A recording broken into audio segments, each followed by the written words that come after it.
Mais la plus belle affaire, ça serait certainement celui-ci, je pense. Donc, maillot porté par N'Golo Kanté, que j'ai. Alors, étonnamment, c'est les maillots les plus chers et aussi les meilleures affaires que j'ai pu faire. Parce que j'ai payé chaque maillot 300 euros, porté en match, avec le certificat d'authenticité de Charity Star.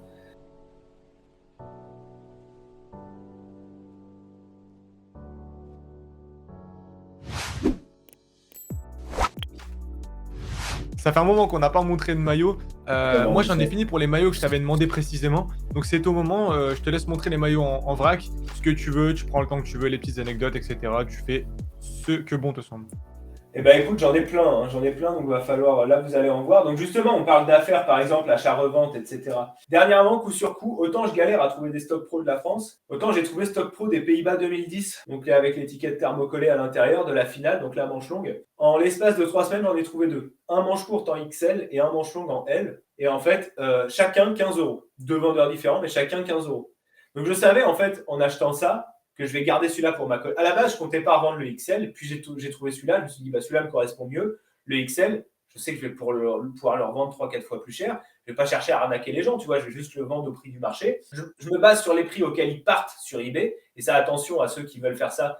Il ne faut pas se baser sur les prix des maillots en vente, mais il faut se baser sur les prix des maillots vendus. Parce que des fois, tu as des maillots, ah ouais, c'est à 300 euros sur eBay, bah mais ça fait 6 ans qu'il est là, il part pas le truc. Donc, tu vois, voilà, magnifique maillot, celui-là, je vais le garder parce que magnifique, j'en voulais un dans ma collecte de toute façon, et l'autre je le revendrai et il me financera un autre maillot, tu vois. C'est vrai que quand je revends, je veux réinjecter, tu vois. Bien C'est sûr. pas pour mettre de côté, c'est le but. Là, tu as beaucoup de super affaires que j'ai fait. Hein. Je vais te représenter, attends, alors, une autre belle affaire. Alors, celui-là, un des maillots dont je suis le plus fier, de France Calais 2000, là où ils vont en finale. Donc, en finale, ils ont joué en blanc. Celui-là, ça devait être soit un maillot, il faut que je regarde la config des sponsors, mais c'est un maillot de la demi ou des quarts, donc porté par Calais. Donc celui-là, sublime, on m'en a déjà proposé de l'argent, hein, forcément. Il est dans un état, tu as l'impression qu'il est neuf, le truc, quoi. Donc peut-être qu'il a juste été préparé, mais c'est vraiment les sponsors d'époque, c'est très épais, le flocage en velours et tout. Trop beau, trop beau. En fait, tu sens que ça agrippe, tu vois, il est magnifique. Celui-là, je l'avais trouvé pour 50 euros, il y a longtemps. Mais c'était les débuts de Vinted, tout le monde te le dit, ça fait ancien, mais tout le monde te le dit que Vinted, c'était mieux avant, entre guillemets. Il y a encore moyen de s'acheter des beaux maillots, mais celui-ci, c'était un truc de ouf. Ah si, une autre affaire Vinted de fou, et là, maillot porté par Vincent Candela. 50 Wow. euros, 50 euros aussi. Mais non. Donc avec la différence, elle est là, hein, sur les maillots de boutique. Celui-là, en fait, tu avais un contour rouge et le Scudetto, en fait, il est brodé dans le maillot. Tu vois, c'est pas juste un petit fil, c'est carrément, il est ancré dans le maillot. La composition textile est différente aussi par rapport au maillot pro, je te le disais tout à l'heure. Là, on est sur du 90% polyamide, 10% élastane. Donc vraiment magnifique maillot que j'ai eu assez récemment, l'an dernier, je crois, maillot de Candela. Et j'en ai un, je l'ai en version manche courte, celui-là préparé pour un joueur qui a fini à la Lazio et qui a quasiment pas joué à la Roma, qui s'appelait Sebastiano Sivilia. Et du coup, je me dis, au moins, je garde celui-là. Et l'autre, si je dois le revendre, je le revendrai, tu vois. Mais tu l'as trouvé à ce prix-là récemment, là? Ouais, Il y a sur une année. Vinted. Ouais, sur Vinted. Bah, une personne qui ne savait pas, c'était maillot Roma floqué Candela. J'ai vu comme je suis un peu spécialisé dans les maillots de la Roma, j'ai vu ça, j'ai dit, bah, vas-y, laisse tomber, bam, direct. Maillot stock pro de l'Allemagne, donc la fameuse branlée qu'ils ont mise au Brésil, maillot stock pro, donc à 10 euros, que j'ai acheté 20 euros, enfin, il était même à moins de 20 euros, il devait être à 15, je crois.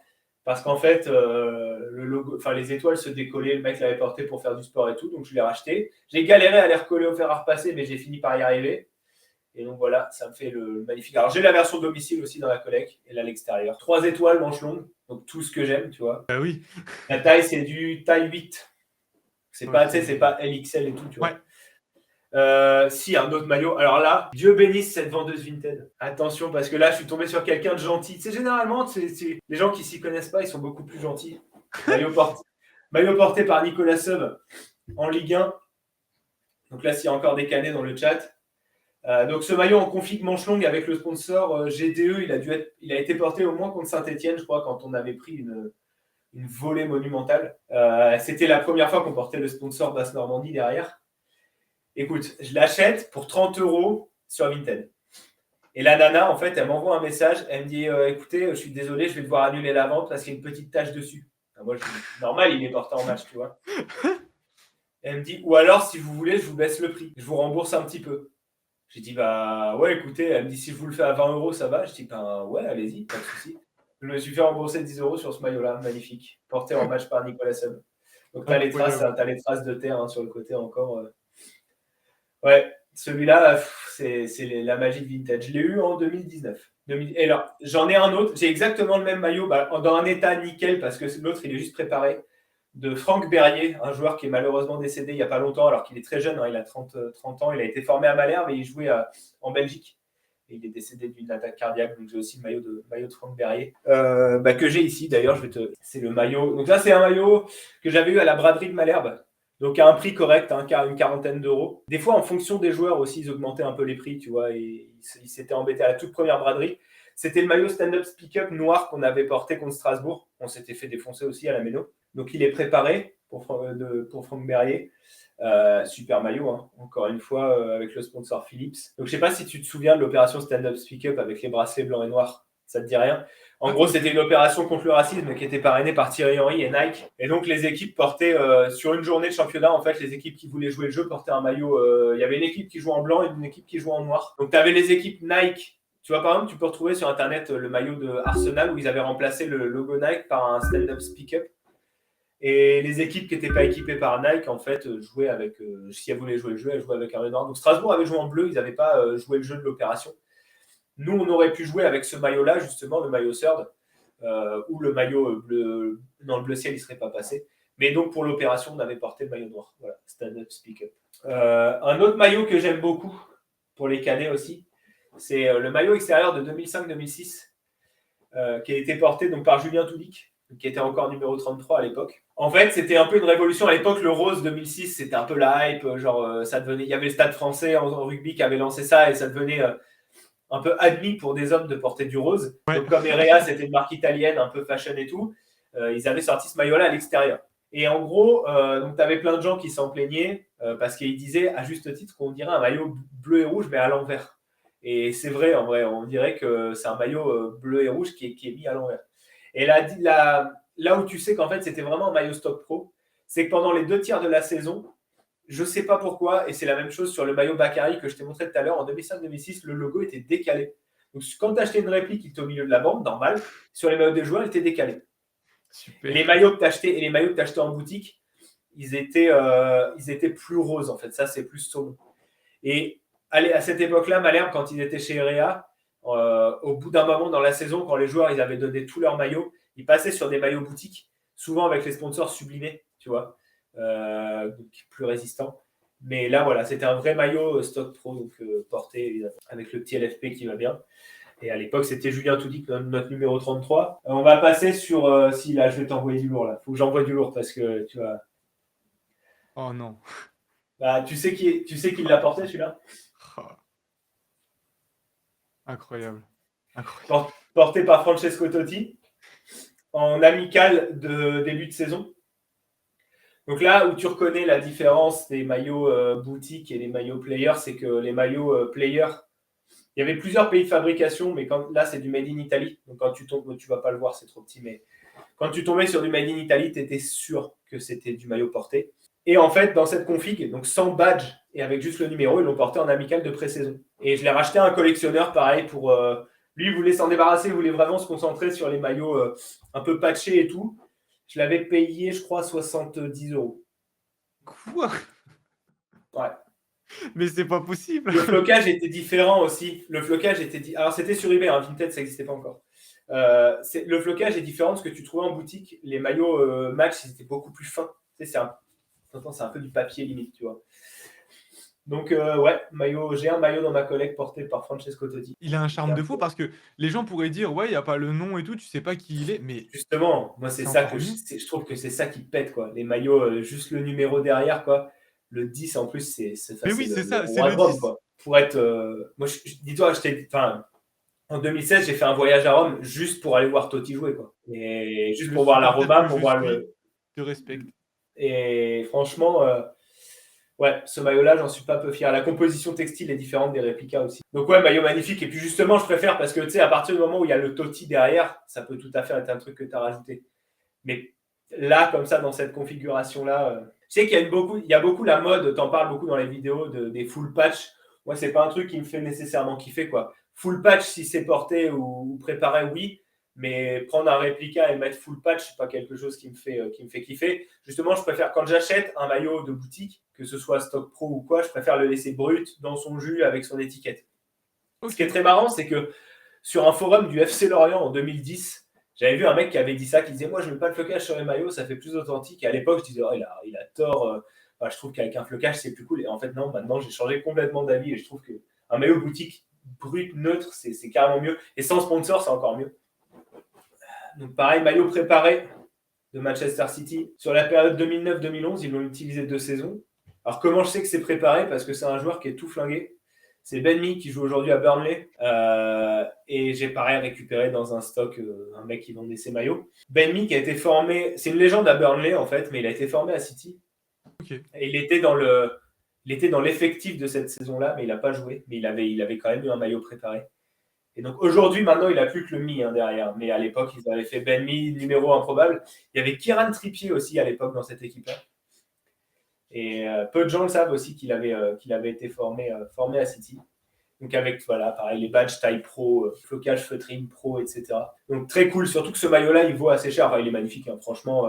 Pour moi, c'est peut-être le plus beau maillot de la saison 2010-2011, hein, clairement. Vraiment, c'est une dinguerie. Alors, j'en ai un très beau à montrer, mais je vais essayer de le garder pour la fin, parce que je sais que j'ai d'autres maillots ici que j'aurais aimé montrer. Vas-y, prends le temps, il n'y a aucun souci, franchement. Bon, au pire des cas, les mecs, après, si vous voulez, vous pouvez demander un épisode 2. Moi, je dis ça, je dis rien. Mais donc, je vais finir. Si après on a fini, mais je vais conclure avec ce maillot, qui est un maillot porté par Jérémy Bréchet à l'Euro des moins de 21, où ils vont en finale contre la République tchèque de Petr Cech. Et donc, alors, il me semble que l'Euro, il était en 2002. Il portait le modèle 2001, mais il me semble que l'Euro était, cet Euro-là était en 2002, puisqu'il était juste avant la Coupe du Monde, où on s'est fait torcher. Et donc là, là, tu veux du full patch, tu l'as avec le patch Fairplay de l'époque, le patch de l'Euro de l'époque. Donc le maillot, ce qui est très marrant, c'est qu'il n'a pas l'étiquette, donc tu vois que c'est pas un réplica parce qu'il n'a pas l'étiquette, tu sais, des fois tu as une étiquette en bas. Par contre, c'est pas la technologie Equipment, il y a 2 versions. C'est la technologie Climalite quand même. Et donc avec le fameux coq, il est quasiment neuf, avec le fameux coq thermocollé dessus. Et bah écoute, je crois que j'ai montré tout ce que je voulais montrer aujourd'hui. Enfin, tout ce que j'avais avec moi, du moins. Ça se trouve, je vais en retrouver à la toute fin, sous le fauteuil, mais voilà. Et ce qui est fou, c'est ce que, comme nous dit, je pense, Vincent, c'est que le patch est vraiment fou, en fait. Ouais, en fait, il y a le patch sur ce maillot-là, il fait la diff, quoi. Parce que tu en as des maillots de cette époque-là, tu vois. Par exemple, je t'ai montré maillot original. Je t'ai montré un maillot original là, de Guy Varch. J'ai aussi un autre maillot que j'aurais pu prendre. C'est un Stock Pro 98 manche longue. Le tissu, il est différent. Mais avec dessus un coq de 96, pas de 98. Donc un coq un peu différent. Et donc le tissu est un petit peu plus piqué, tu vois. Et malgré tout, que ce soit en équipe A ou en équipe de jeunes, l'équipe de France à cette période-là, ils ont porté différentes versions des maillots. T'en avais qui avaient un tissu un peu différent, où le logo Adidas était thermocollé. T'en avais où le logo il était brodé. Donc, comme je te disais tout à l'heure, il n'y a pas de vérité absolue sur les maillots. Des fois, tu as des erreurs de stock, des fois, tu as d'autres trucs, tu vois. Donc, ça aurait pu faire partie des maillots que je te présente. Pareil. Nickel. Il y a une petite question dans le chat. Pour toi, quel est le plus beau maillot de l'équipe de France? Notre ami qui nous dit que pour lui, c'est le 2004 blanc. Alors, si on met les maillots extérieurs, non. Pour moi, le plus beau maillot, c'est celui de l'Euro 2000 que je viens de te montrer là, le Jérémy Bréchet. Parce que c'est le maillot qui combine tout, tu vois. C'est un maillot qui a super bien vieilli, qui est élégant. Pour moi, c'est le maillot 2000, le maillot de l'Euro 2000 domicile. Maintenant, en maillot extérieur, maillot extérieur, j'aurais peut-être tendance à dire l'Euro 2000 aussi, parce qu'il est très très simple, mais il est d'une beauté. Il n'y a que la France qui pouvait avoir un maillot comme ça, quoi. Ça ou... je ne vais pas me faire des amis, mais le maillot marinière, je l'aimais beaucoup. Eh ben, figure-toi qu'on m'en a parlé juste avant. Alors, ouais, maillot marinière, je l'ai en stock pro dans ma collecte. Mais il fait partie des plus beaux, ouais. Tu vois, parce qu'autant les 2006 que je t'ai montré, c'est une Madeleine de Proust. Et moi, je les trouve beaux, mais c'est objectivement loin d'être les plus beaux, esthétiquement. Donc ouais, honnêtement, je dirais la cuvée de l'Euro 2000. L'Euro 2000, c'était ouf. Mais même à l'Euro 2000, tout l'Euro 2000, il n'y avait que des maillots qui étaient trop beaux, quoi. Adidas et Nike, ils avaient assuré. Umbro, c'était assez simple aussi. Kappa, qui était arrivé avec les maillots moulants de l'Italie. pour moi, l'Euro 2000, vraiment un Euro ultra réussi en matière de maillot, quoi. Eh ben, écoute, c'est parfait. Que d'émotions, que de maillots. Franchement, écoute, magnifique. Moi, c'est nickel, je suis ravi. Heu, Juste avant de conclure, il y a encore quelques petites questions. Les gars, si dans le chat vous en avez aussi, n'hésitez pas, ça pourra étoffer un petit peu, ce que pense Idriss des maillots en général. Moi, je voulais te demander de mon côté, est-ce que tu as des objectifs à moyen long terme, concernant ta collection? Non, pas vraiment. Non, non, j'ai pas vraiment d'objectif. J'ai des envies, mais ça peut pas être des objectifs quand tu collectionnes dans la façon dont je collectionne. Moi, j'ai pas de maillot précis, tu vois. C'est si je vois un maillot cool qui complète très bien ma collection, je le prends. Donc j'ai pas, si ce n'est d'avoir la chance de retrouver un stock pro de la France 2018, pas trop cher. Alors j'en ai vu passer, mais en S et en M, et c'est pas métal. Moi, je collectionne Ah oui. uniquement duel. Donc, à ce compte-là, oui. Mais sinon, écoute, j'ai pas nécessairement.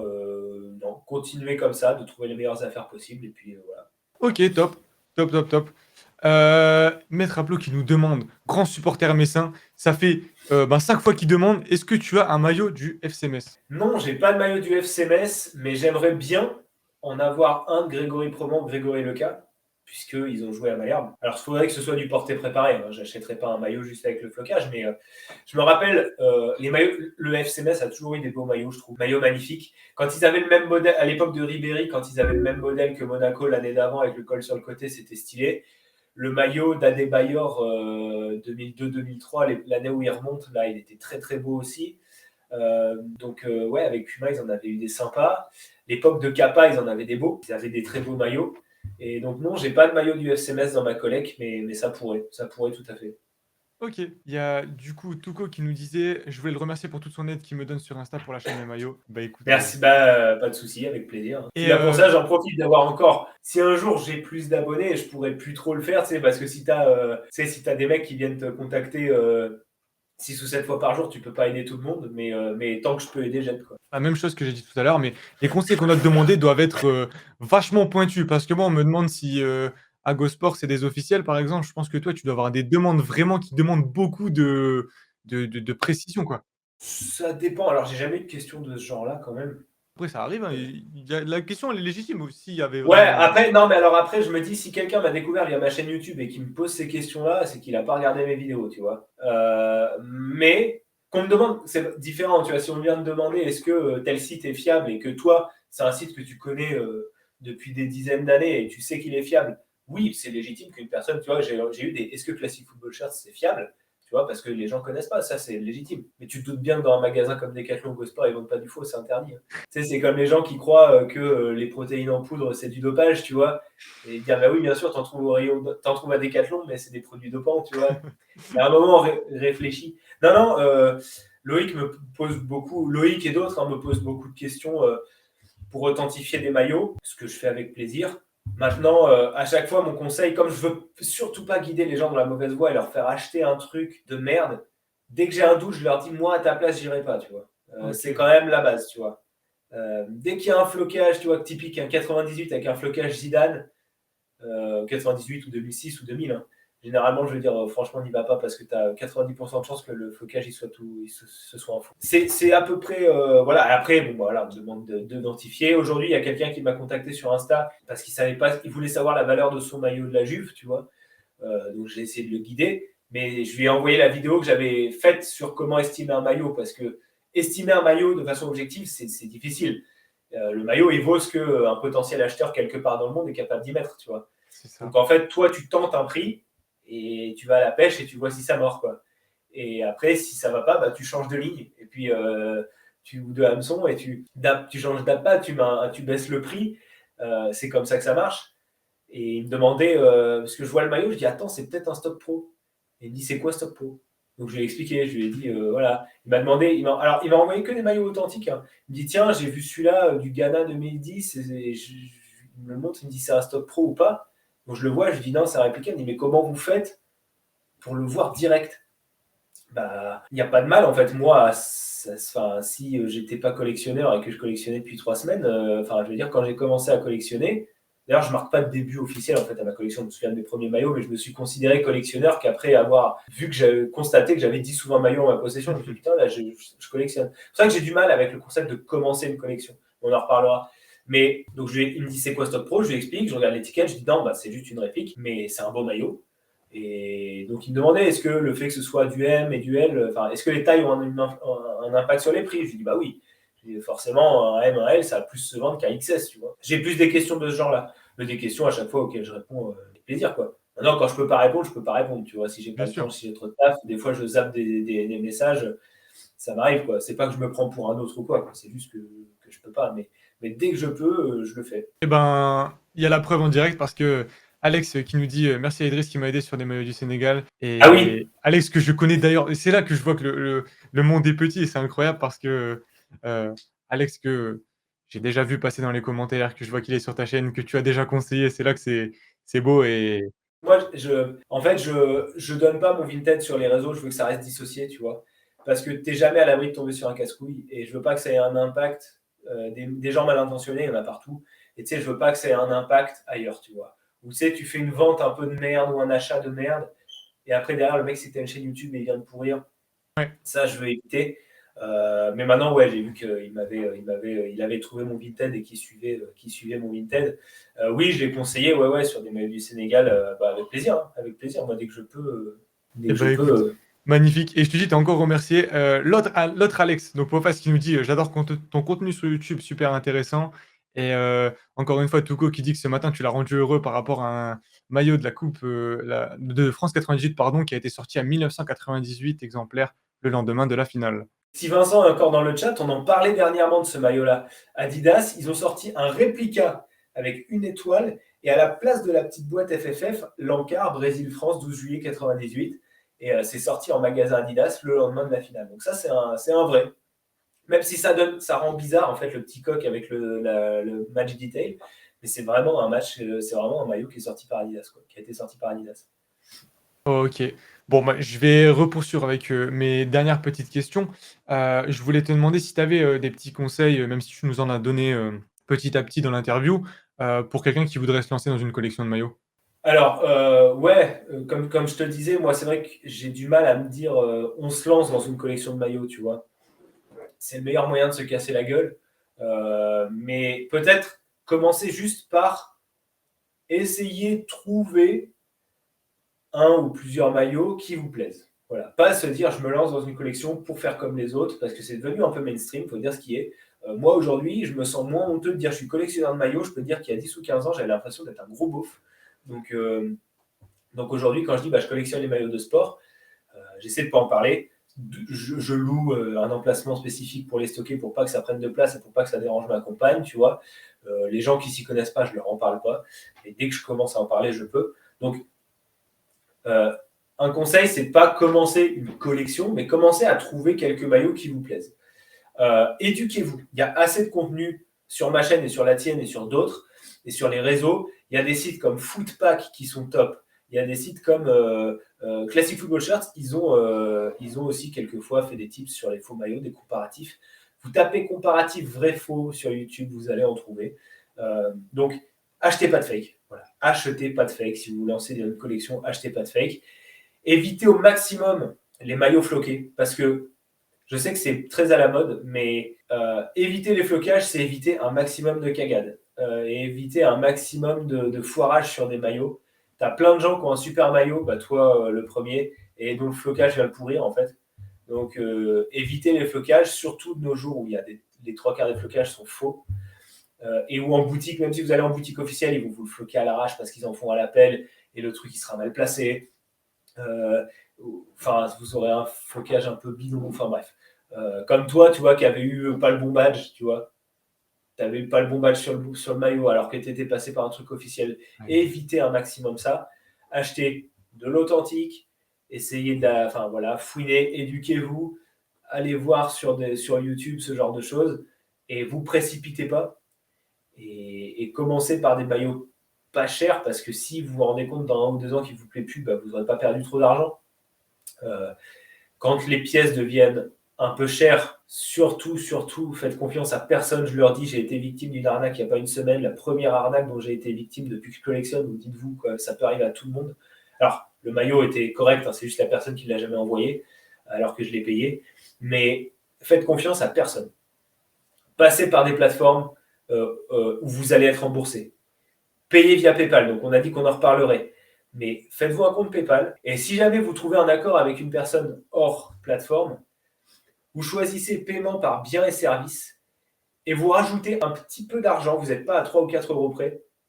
Mais ça vaut mieux de rajouter 4 euros et d'être protégé. Moi, ça m'est déjà arrivé de me faire rembourser par PayPal d'un mec qui n'avait jamais envoyé mon maillot. Mais au moins, j'étais protégé.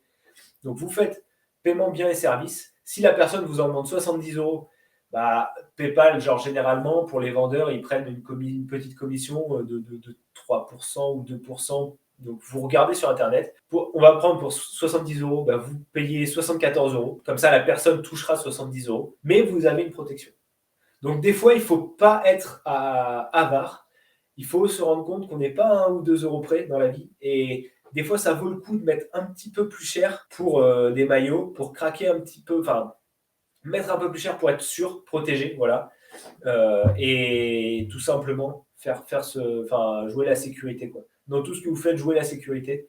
Si vous commencez et que vous sentez que c'est casse-gueule, que vous n'avez pas d'expérience, il y a assez de contenu sur Internet.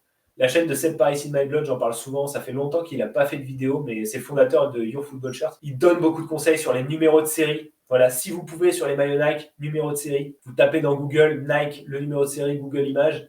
Si pour un maillot si vous êtes censé acheter un maillot du PSG et que vous voyez que c'est un maillot de France 2016 qui ressort, c'est que c'est pas le bon numéro, on laisse tomber, on oublie. Et la règle d'or, et c'est celle de Vincent aussi, c'est quand il y a un doute, il n'y a pas de doute. Dès que vous avez un doute, n'y allez pas. C'est prudence. Et j'aurais dû appliquer cette règle il y a une semaine. Comme quoi, on peut le faire 99% du temps et 1% et on se fait niquer, quoi. Eh ben, écoute, le conseil est super complet. Je te remercie et le coup du PayPal, c'est vrai que même moi, je ne l'ai pas appliqué et c'est débile, tu vois? Parce que j'aurais eu 50 000 occasions d'y penser, mais je me suis jamais dit de mettre un peu plus d'argent et de prendre la comment on appelle ça? Ouais, alors que bah, ouais, c'est Tu voles, c'est tant mieux. Mais tu vois, c'est comme si un mec vous demande de payer par chèque, mais passez votre chemin, vous retrouvez d'autres maillots, c'est pas grave, quoi. C'est PayPal ou rien, en fait. C'est PayPal ou rien. Il n'y a pas de douille, pas de Western Union ou je sais pas quoi. C'est soit si vous payez par carte, c'est via une plateforme sécurisée, type Vinted. Euh, Soit si vous devez faire un truc hors plateforme, c'est PayPal. Il n'y a pas d'autre solution. PayPal, biens et services. eh ben, les gars, précieux conseil et j'espère que, il y a un maximum de monde qui verra ça parce que c'est là, tu balayes énormément de problèmes, que tu ne peux pas rencontrer, en fait, si tu appliques toutes ces méthodes et merci Driss pour tous ces conseils forcément. Maintenant, je vais te poser la question embarrassante qui fout tout le monde, dans la merde. Si tu étais à ma place, donc si tu pouvais te poser, les questions que tu voulais, et donc si j'étais passé à côté d'un sujet, tu aurais voulu qu'on évoque quoi? Alors, j'aurais voulu, je sais pas, parce que parce que tes questions sont pertinentes. Par contre, je suis étonné qu'on m'ait pas posé une question qu'on me pose régulièrement. Genre, pour toi, c'est quoi le plus beau maillot de l'histoire? Et OK. c'est impossible d'y répondre. Honnêtement, c'est impossible. Parce que pour moi, les époques, elles peuvent pas se comparer, tu vois. Tu, tu peux décider d'un plus beau maillot sur une décennie, tu vois, avant qu'il y ait une grosse technologie qui arrive et qui change un peu tout. Tu sais, j'en parle, j'ai fait une vidéo, peut-être ma vidéo préférée sur ma chaîne, 2002, Histoire d'une révolution. Pour moi, l'année 2002, elle a révolutionné le monde des maillots, clairement. Et tu peux essayer de choisir le plus beau maillot par décennie, tu vois, quand les maillots, ils étaient comparables, tu vois, de manière de 92 à 96 ou 98, tu vois, c'était des maillots qui étaient comparables. Et après, ça change un peu, même voire 2000, mais je suis étonné que personne dans le chat ait demandé, parce que pour moi, c'est la question et c'est quoi, pour moi, pour toi, c'est quoi le plus beau maillot de l'histoire? À force, c'est difficile de répondre, tu vois. J'aime beaucoup le maillot de l'Angleterre 2010, j'aime beaucoup le maillot France 2014, France 2000 aussi. Mais bon, il y a tellement de maillots, il y a tellement de championnats, il y a tellement de marques, il y a tellement de tout que tu ne peux pas en fait y répondre à cette question. Donc c'est pas un sujet que j'aurais aimé aborder, mais c'est un sujet que je suis étonné qu'on n'ait pas abordé. C'est le seul. OK. Voilà, Parce pour te que répondre. et moi je suis capable je sais pas pour vous les gars si vous avez, un petit retour sur la question, mais limite je peux en faire un par an, un par marque, un par club. C'est C'est ça, fou, tu vois? c'est clair. C'est clair. Ouais, souvent, des fois, je me parle à moi-même, je me dis, tiens, pour moi, c'est quoi le plus beau maillot de telle équipe? Et c'est hyper dur. Dans quelques semaines, je vais faire un top 5 de mes maillots préférés du Stade Malherbe. J'ai fait celui du PSG, j'ai fait celui de l'OM. Mais tu vois, rien que pour ça, en fait, je me suis basé que sur les 20 dernières années. En fait, je ne pouvais pas remonter plus loin, c'est pas possible. Parce qu'après, les maillots, il y en a trop, c'est pas comparable. Comme tu dis, je pense que c'est vrai que c'est pas comparable parce que tu prends les derniers de maintenant, genre tu prends le violet Galaxy du PSG, en comparaison avec, le 1er Echter de base, ça n'a absolument rien à voir et Ah comme tu ouais, dis, c'est incomparable. c'est clair, c'est pas possible, tu vois, c'est pas possible. Bah, écoute, je vais lire un peu le chat. C'est chaud à répondre, comme il dit, avec les avancées technologiques et les goûts et les couleurs, ça dépend de la personne. C'est aussi parce qu'il représente. On va sublimer le France 98, mais en vrai, c'est plus parce qu'il représente que visuellement. Ouais, ouais, parce que C'est pas faux. visuellement, c'est pas le plus beau des maillots. Il est un peu ringard, en vrai. Il est C'est vrai. devenu mythique pour nous. Mais quand tu le compares, par exemple, à son frère aîné de 84, parce que 84, il est carrément mieux, quoi. En Bah fait, écoute, il a directement été inspiré de ça, parce que l'Euro 84 était organisé en France et la France avait gagné. C'était le premier trophée. Et la Coupe du Monde 98 réorganisée en France. Et du coup, Adidas avait joué la carte du maillot de 14 ans plus tard qui avait porté chance. Et on a regagné. Et ils ont tenté en 2010, mais étonnamment, ça n'a pas marché. ok. Bah écoute, tout doucement, on arrive au terme. Les gars, je vous redonne, enfin, je vous redemande une dernière fois si vous avez des petites questions, n'hésitez pas, parce que là, on arrive juste à la fin et on va certainement conclure. Moi, la dernière question que j'avais à te poser, c'est qu'est-ce qu'on peut te souhaiter pour le futur? Qu'est-ce qu'on peut me souhaiter pour le futur? Bah écoute, que la chaîne continue de grandir. Peut-être qu'un jour j'arrive à la monétisation, ce serait fun. Même si je pense que la monétisation, ça vient aussi avec son lot d'emmerde, hein, quand même. Tu vois, tu utilises une mauvaise image au même moment, une mauvaise musique. Bon, ça va que moi j'ai acheté un logiciel avec des musiques libres de droit dedans, donc et puis bon, voilà, je n'utilise pas de contenu des autres, donc ça va. Je, mais, euh, mais ouais, ce serait ça. En fait, à très long terme, parce que moi, honnêtement, on est dans une niche, on va pas se mentir. Moi, je vise, j'aimerais bien avoir 1000 abonnés d'ici 1 an et demi, 2 ans, tu vois, j'en suis à 440. Et qu'à très long terme, ça puisse me rapporter, on va dire, peut-être rien que 200 ou 300 euros par mois que je réinvestirais dans des maillots, quoi, tout simplement. Et ce serait ça, c'est du très long terme. C'est le seul objectif, tu vois, que j'ai. Ce qu'on peut me souhaiter, mais ce qu'on peut me souhaiter, c'est déjà de continuer d'avoir la santé. Mais ouais, non, c'est ça, en fait, d'avoir la santé, de continuer professionnellement à ce que ça marche pour moi. Parce que ça marche bien pour moi, je fais des choses trop cool. Et si professionnellement ça marchait pas, je pourrais pas faire de YouTube à côté. Donc pour le fun. Donc je préfère en fait continuer de bosser, d'être heureux dans ma vie et le reste après c'est secondaire. Eh ben, écoute, on te souhaite tout ça évidemment. On espère que la croissance YouTube se poursuive, même si comme tu dis, c'est vrai que c'est une niche et je le vois bien parce que le truc, c'est que c'est pas quantifiable. Tu sais pas jusqu'où, bah, tu vas intéresser les gens, i s'il y a vraiment tant de monde que ça et c'est vraiment très difficile. Maintenant, comme tu dis, pour toi, c'est pas vraiment ton occupation principale, donc là, il y a moins de doute, quoi. Ça reste des Ouais. objectifs, mais on espère que, ça continuera à se développer et j'ai aucun doute, quand on voit la pertinence du contenu, quoi. Et Bah franchement, on te écoute, souhaite tout ça. c'est gentil, c'est le genre de retour qui me pousse à continuer. Et comme disait, j'ai un pote qui s'appelle Guillaume, qui est très connu sur Twitch dans le gaming et sur Twitter. Il a un Twitter qui s'appelle MVCDLMD, je crois. Son pseudo, c'est Guillaume Fitpoli. Et lui, une fois, il disait, alors le foot et tout, il s'en fout, tu vois, mais il tweetait, il avait mis un truc. Les jeunes, en fait, qui se lancent et qui veulent direct tant d'abonnés, machin et tout, j'ai tant d'abonnés et tout. Mais dites-vous, après, ça, c'est le discours de trentenaires qui ont un métier à côté et qui sont bien, enfin, qui financièrement sont stables, tu vois. Mais c'est OK d'avoir une petite communauté, en fait. C'est OK d'avoir une petite communauté. Et moi, je préfère. Aujourd'hui, on me dit, OK, tu peux monétiser ta chaîne, mais tu fais que des vidéos que tu n'aimes pas pour attirer du monde. Tu es tributaire des vues. Tu te fais casser les couilles par des mecs qui viennent te pourrir les commentaires. Ou alors, tu continues comme ça, à grandir, tu gagnes 1 ou 2 abonnés par semaine, mais tu n'as que des gens qui te font des commentaires positifs, qui te suivent, qui sont fidèles à ton contenu, qui te disent que c'est pertinent. Mais je choisis cette option-là direct, tu vois. Mais direct. Je suis prêt à jamais gagner d'argent via YouTube si c'est pour continuer d'avoir une communauté cool. Ce serait cool si elle était un peu plus grande, tu veux, mais c'est tout, quoi, tu vois. Qu'elle reste qualité. C'est pas la taille au détriment de la qualité, ça. OK, OK, OK. Bah, écoute, message passé et franchement, j'adhère totalement encore à ton message, étant donné qu'on est un peu dans le même cas au final. Ouais, c'est ça. Heu, Après, voilà, je sais que toi, tu aimerais avoir plus, en faire une source de revenus, plus que moi, je pense, à un moment, donc je te le souhaite quand même, tu vois. merci beaucoup. Moi, je pense qu'on aura l'occasion d'en reparler, hein, de toute façon. Bah, c'est aussi pour ça que j'ai aimé le concept et que j'étais chaud pour faire une vidéo, parce que je pense que tu dois avoir une dizaine d'années de moins que moi, je pense, mais tu parles comme quelqu'un en qui je me reconnais, tu vois. Il y a plein de vidéos de mecs qui ont ton âge que je regarde, non, que je vois passer sur YouTube ou quoi. Je me dis, mais c'est pas pour moi, tu vois. Enfin, là, il y a un décalage, tu vois. Là où il y a un gap d'âge. Tandis que toi, quand tu parles, ou même Pierrick, quand il était passé sur ta chaîne, qui est jeune aussi, enfin, du moins, il fait jeune, mais quand il parlait, il était très mature, très posé, tu vois. Quand il disait, faites pas les anciens quand vous vous lancez dans une collection et tout. Je me disais, ouais, putain, il parle comme. On a l'impression qu'il a mon âge, tu vois. Et toi aussi, tu vois, on n'a peut-être pas les mêmes refs, mais quand tu parles, tu es mature, tu es posé, tu as la tête sur les épaules. Et du coup, ça fait que le contenu est intéressant, tu vois. Je pense que ça se développera, tu vois. C'est pas genre juste faire du Twitch pour faire du Twitch ou présenter 15 maillots fake et tout, tu vois. On sent qu'il y a quelque chose de.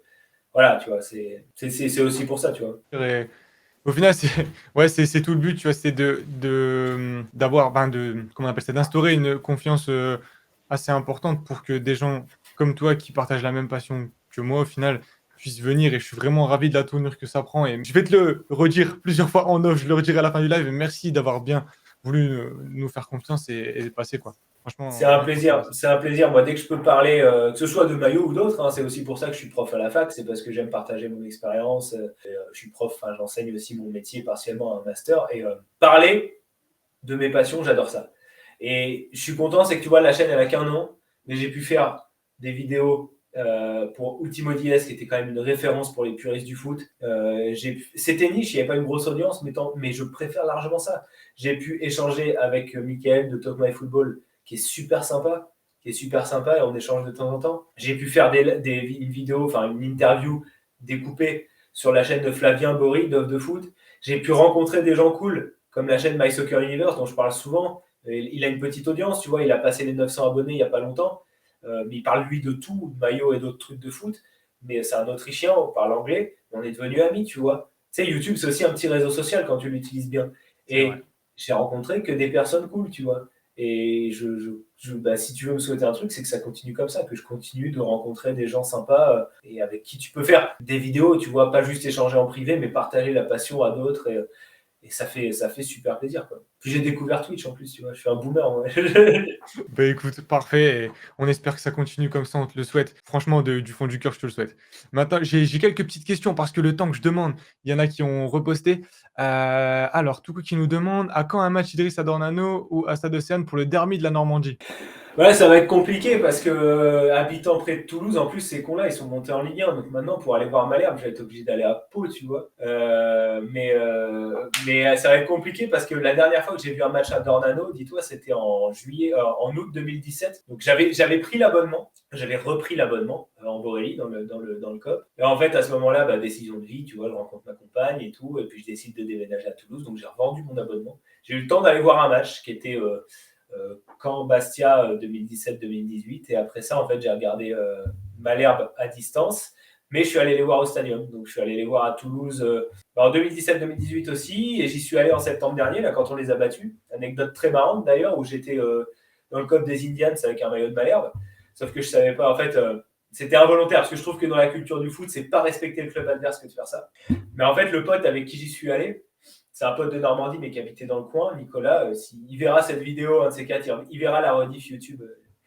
Et il me dit, bah écoute, prends des places dans le virage Bristaton, mais excentré, parce que le COP, les Indians, ils sont concentrés devant.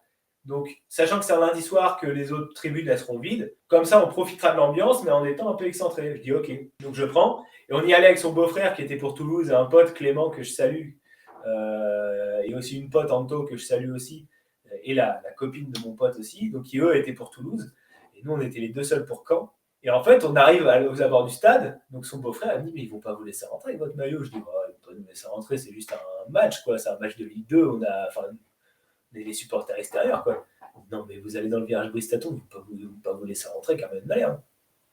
Et je dis, comment ça? Il me dit, bah, c'est là qu'il y a les Indians et tout. Enfin, moi, j'ai vu des gens se faire recaler. Je dis, ouais, si c'était le maillot de Marseille ou de Lyon, d'accord, mais le maillot de Malherbe, on s'en bat les steaks, tu vois. Et sauf que c'était certes un lundi soir, mon pote, donc ils s'attendaient à ce qu'il y ait personne, mais sauf que Toulouse, avec la saison qu'ils font, bah, il y avait vachement de monde, tu vois. Les gens, ils étaient contents de voir des victoires. Quand tu es supporter, tu préfères aller voir une équipe qui cartonne en tête de la Ligue 2 qu'une équipe qui galère en fond de Ligue 1. Je l'ai vécu, tu vois. Et en fait, donc on dit, bon, dans le doute, tu vas enlever une veste par-dessus. Putain, on rentre, mon gars, il y avait des Toulousains. partout. En fait, il y avait tellement de monde, le virage, il était blindé. Oui. Et je regarde mon pote, tu vois, dégoûté, je lui dis, putain, je lui dis, à vous, je lui dis, tu pensais pas qu'il y aurait autant de monde? Il me dit, bah non, je suis désolé. Et du coup, on a regardé le match, je te jure, il y avait donc 2 potes, donc il y avait Andoclem, 2 supporters de Toulouse, moi, Nico, enfin, qui est mon pote, et derrière, son beau-frère pour Toulouse et sa meuf. Et Malherbe, ils ont gagné 3-2. Je te jure, on est la seule équipe qui a pris 6 points à Toulouse cette année, quoi, alors que les mecs, ils finissent premier de Ligue 2. Oui. Et donc, nous, on était au fond du saut, personne ne nous voyait gagner. Et on voit le but devant nous à la 10e, je crois, on marque sur corner. Et on était comme ça. On pouvait pas célébrer, tu vois. Tu peux pas. Il remarque, on était. Et là, tu sais, je me dis par respect, tu vois, tu fais pas le zouave dans le cops. Hein. Enfin, tu vois, même si les Indians, à cause de ce qui est arrivé avec Brice Taton, ils sont quand même ils sont assez cool. Tu vas pas faire, je trouve qu'il faut pas que tu ailles faire le con. Tu vois, moi, si je suis dans le MNK et que je vois un mec qui vient fanfaronner avec un maillot adverse, je vais pas aller le faire chier parce que je sais c'est pas ma mentalité, tu vois.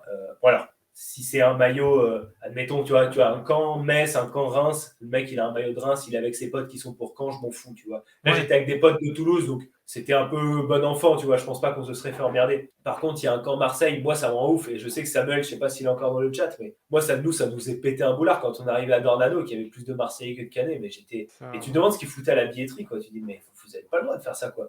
Et donc je vois un mec qui arrive dans le MNK avec un maillot de l'OM, c'est normal qu'il se fasse dégager, tu vois. Je trouve qu'il y a une culture, tu vois, de supporters qu'il faut avoir, tu vois.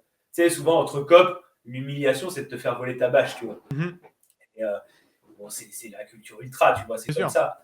Mais il faut les connaître, ces codes-là, tu vois. Donc, c'est pour ça qu'on y est allé, on n'a pas fêté les buts. C'est très frustrant. On n'a pas fêté les buts, on n'a pas fait les shows parce qu'on se disait, nous, on n'aimerait pas qu'il y ait des mecs qui viennent le faire dans notre cop à nous, tu vois. Donc, voilà, pour l'anecdote. Donc, j'irai pas à Dornano de sitôt. J'irai encore moins au stade Océane parce qu'il ne faut pas déconner non plus.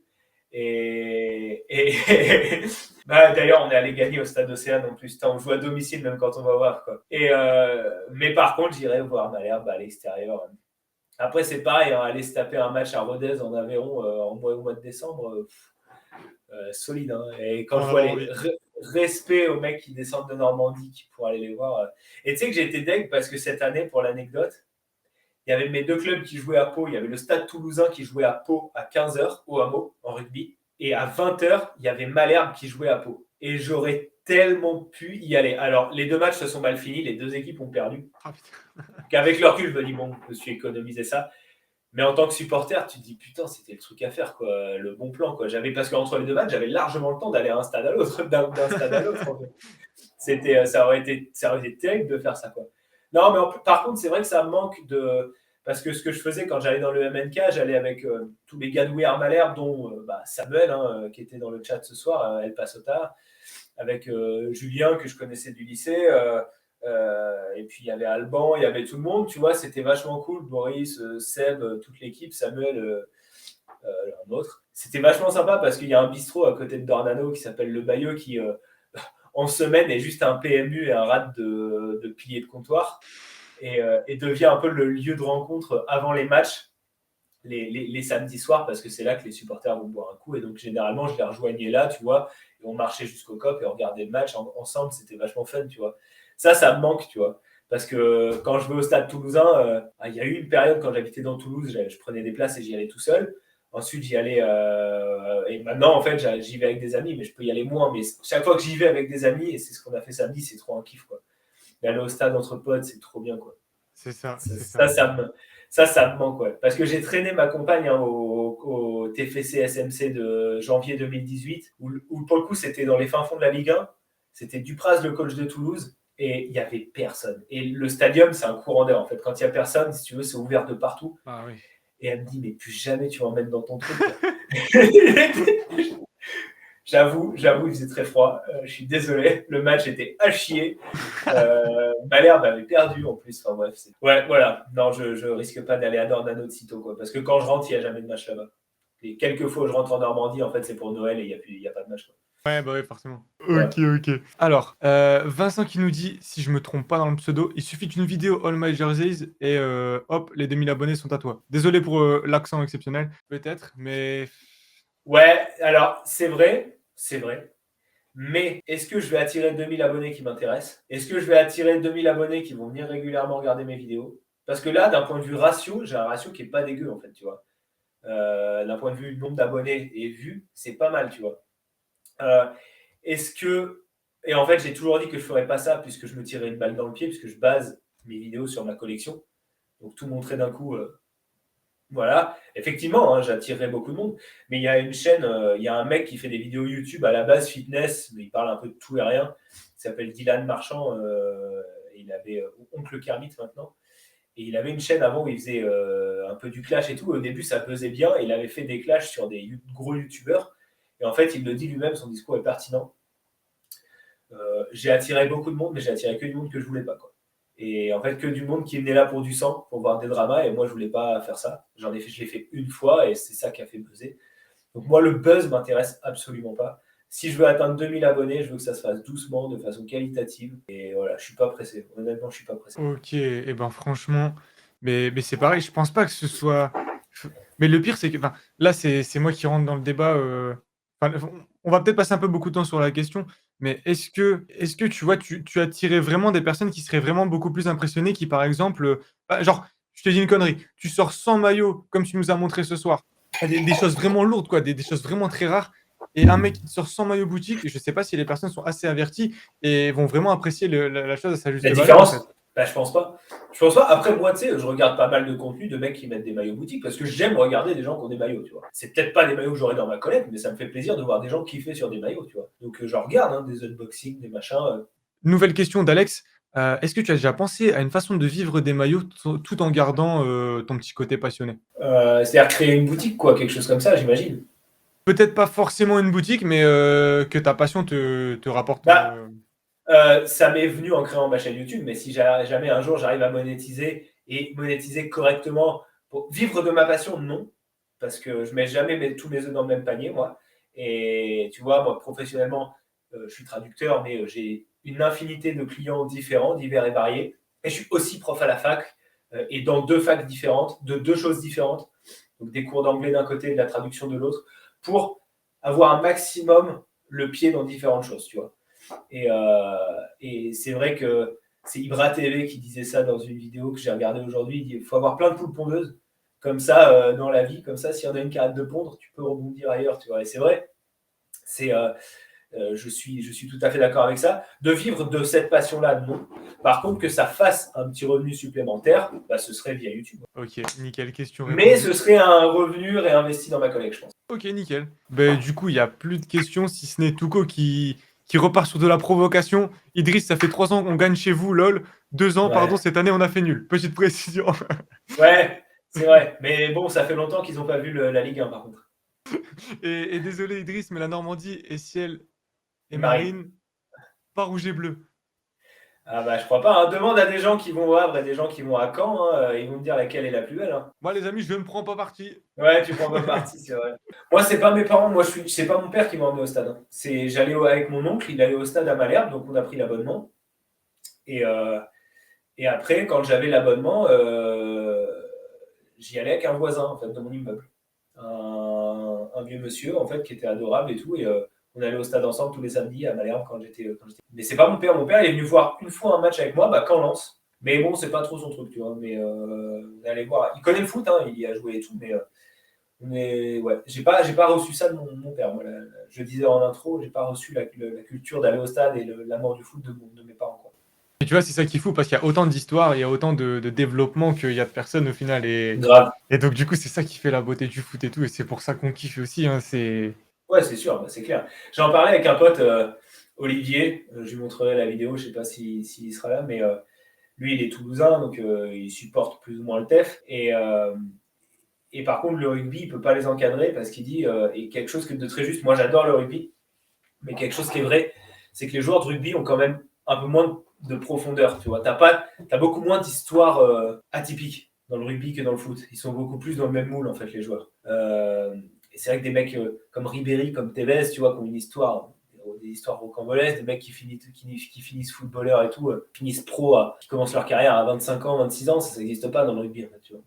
Et les parcours sont plus similaires en général. Ok. Donc ouais, c'est vrai que c'est le sport, le foot, c'est un sport qui est tellement riche, voilà, on a chacun notre rapport au foot, notre rapport au truc.